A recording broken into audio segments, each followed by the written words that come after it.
Consultora de diversidade étnico-racial, presidente da Empregue Afro, que ajuda empresas a contratar pessoas negras, paulistana da Zona Sul, Patrícia Santos é a convidada de hoje do Guia Negro Entrevista.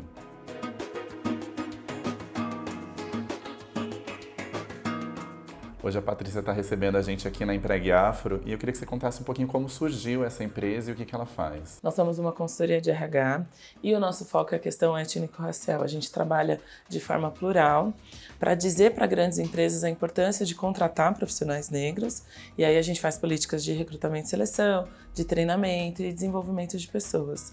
Tenho profissionais especializados no time que fazem essas 4 ações, trabalham nesses 4 pilares. E como surgiu essa ideia? Queria que você contasse um pouquinho da sua trajetória pessoal que culminou na ideia da Empregue Afro, né? Sim, comecei pensando mesmo quando eu tive a oportunidade de trabalhar como estagiária na área de RH, há 19 anos atrás.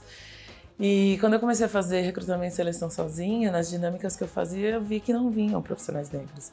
E aquilo me intrigou muito, porque eu sou de origem periférica, eu cresci numa família miscigenada, mas a maior parte é negra. E a questão racial sempre foi muito presente em casa, desde a infância, com a minha avó contando as histórias de como ela nasceu numa fazenda de café no interior da Bahia, numa condição de escravizada.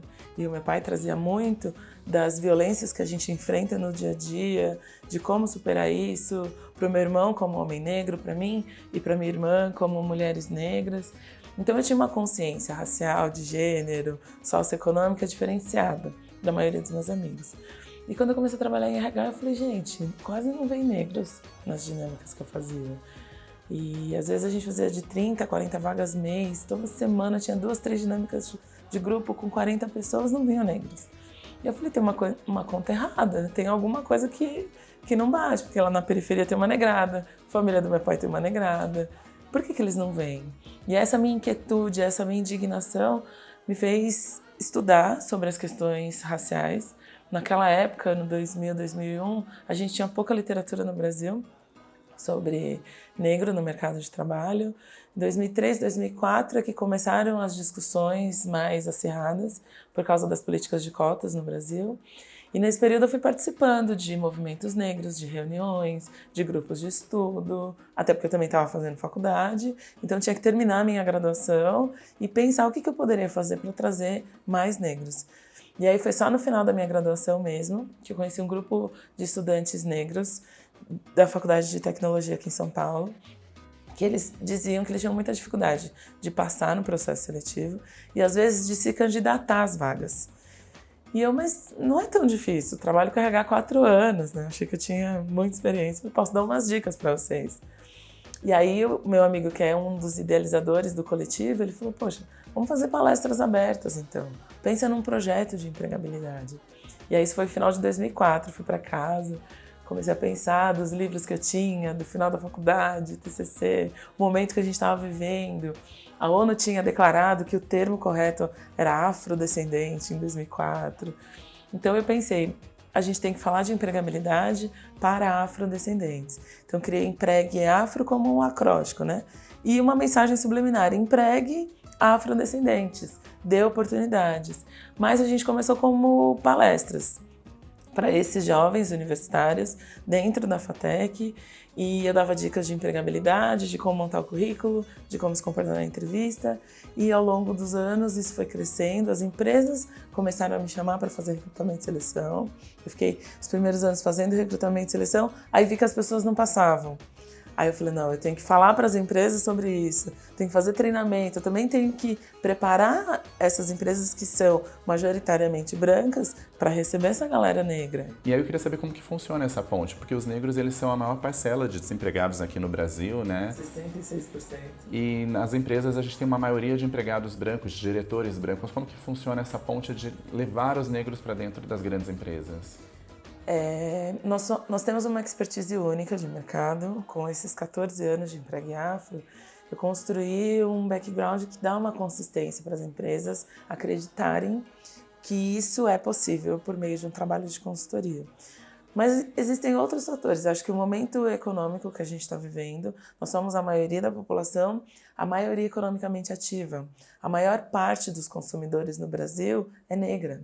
E isso tem um poder de influência nas grandes empresas, porque eles começaram a pressionar através das redes sociais, nós negros, o movimento negro começou a pressionar através das redes sociais, as empresas dizendo, olha, não tem negro nessa propaganda, você postou fotos de funcionários, não tem funcionários negros.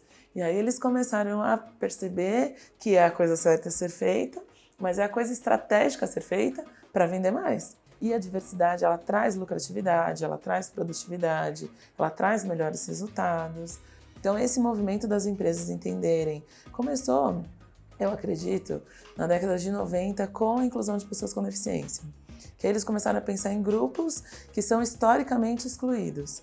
Então esses fatores contribuem muito para pressionar as empresas e entender a importância. Tanto que a gente não tem trabalho de prospecção, você acredita? Não preciso ligar para as empresas e falar, você não acha que precisa contratar mais negros? As próprias empresas conhecem a gente por meio de eventos, em situações em que outros parceiros que trabalham com outras temáticas de diversidade indicam a gente e a gente entra para fazer todo esse trabalho de conscientização e de inclusão.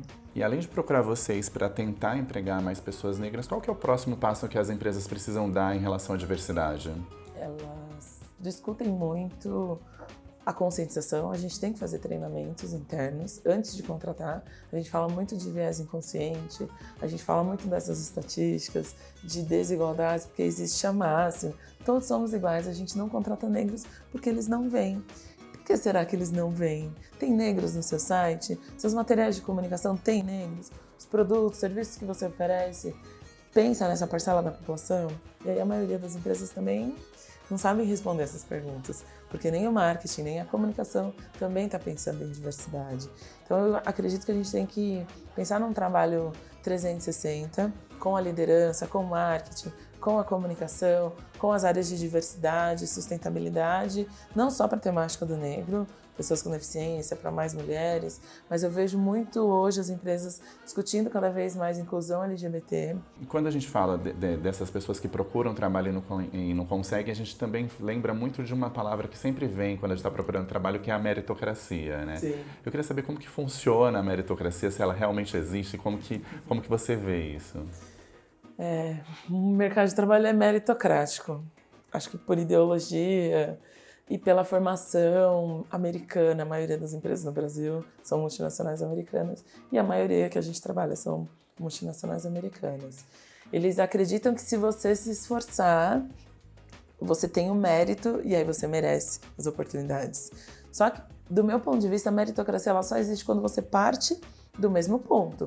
Então, se nós estudarmos nas mesmas escolas, fizermos as mesmas faculdades, aí sim a gente pode dizer que a gente teria um certo mérito para conseguir uma oportunidade. Só que o Brasil, desigual do jeito que é, a maioria da população é negra, a maioria dos desempregados são negros, a maioria nas universidades que não são consideradas primeira, segunda linha para o mundo corporativo, são profissionais negros. Como é que a gente fala em mérito se a linha de partida ela é muito diferente? Como é que você compete para um programa de estágio ou um programa de trainee nessas multinacionais que querem estudantes jovens que estudam em universidades primeira linha, que são as mais caras, ou as públicas, que a gente também não entra, por mais que tenha políticas de cotas, ainda não tem uma quantidade de estudantes negros compatíveis com o que nós somos na sociedade.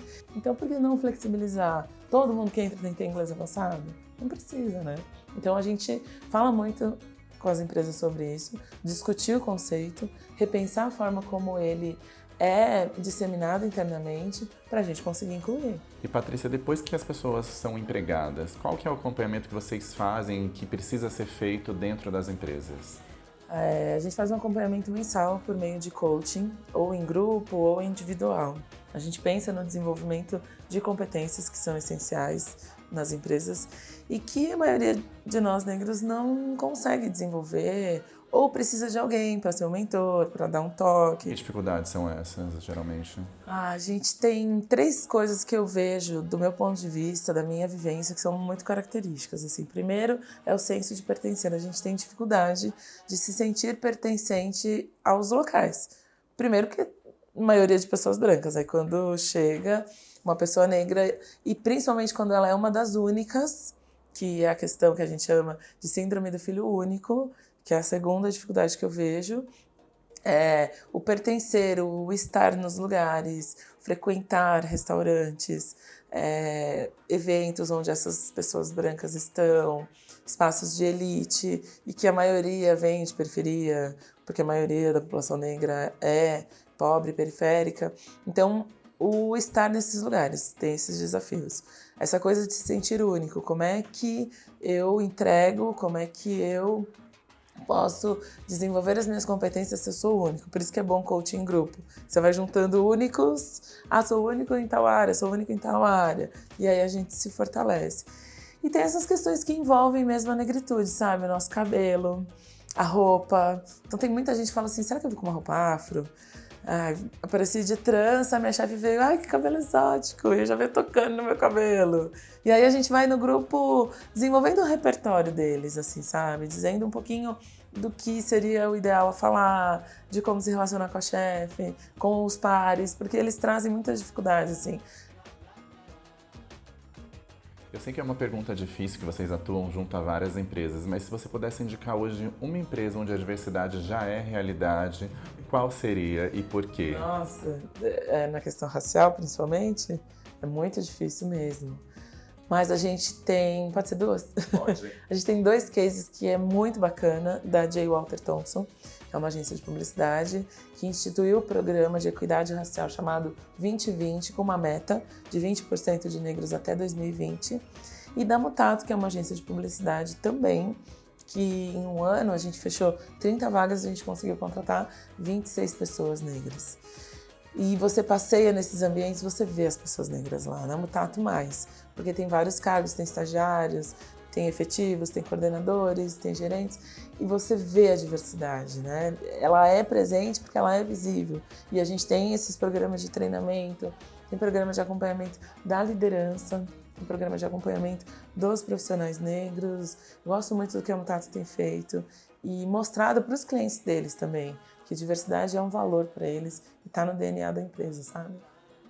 E Patrícia, para você, o que é ser um corpo negro no mundo?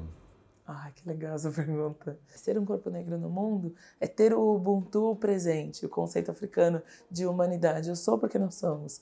Eu percebi muito isso quando o Obama foi eleito. Eu estava na Globo News assistindo, acompanhando a eleição de um presidente de um país que não é o meu, mas ele é um homem negro. Por ser esse homem negro e o primeiro a ser eleito, eu fiquei daqui emocionada, chorando. Ai, o Obama ganhou. Meus filhos olhavam assim pra mim, né? Eu tenho 4 filhos. O que aconteceu, mamãe? O Ubuntu é um conceito de humanidade para que as pessoas negras se reconheçam, se aquilombem e saibam quanto isso é importante para o nosso fortalecimento. Mas eu vejo esse conceito dessa importância desse corpo negro no mundo, no exemplo do Obama, no exemplo da Oprah, que é a minha grande inspiração, a mulher que eu quero ser um dia, de que ela, por ser uma mulher negra, a única mulher negra bilionária do mundo, ela traz uma reflexão sobre várias coisas. Nenhum corpo negro, ele é só porque é só ele. Ele traz essa coisa da coletividade. Mas eu acho que tem uma importância muito grande de representatividade e protagonismo para o nosso povo, sabe? Patrícia, obrigado pela entrevista. Obrigada a você. Tanta coisa, tantos assuntos. Obrigada, gente. Obrigada. Sorte é estar pronto quando a oportunidade vem, disse a Oprah. Quando eu ouvi essa frase da Oprah, fiquei pensando, nossa, realmente, né? Quanta sorte eu tive na vida, na carreira, só que não. Porque se eu não estivesse pronta quando as oportunidades vieram, eu não conseguiria ocupar os espaços. E estar pronto é se preparar, estudar, buscar qualificação, buscar as melhores frases para as melhores respostas. Quando ela foi questionada do que seria a sorte que ela teve de ter origem humilde e conseguir ocupar os espaços onde ela está, ela disse: não é sorte. Sorte é estar pronto quando a oportunidade vem. E essa frase para mim é um lema de vida, é um lema de carreira, em que eu busco me preparar sempre para as oportunidades que surgem, para os espaços que eu ocupo. E eu espero que essa seja uma mensagem para todo mundo que vai assistir a gente.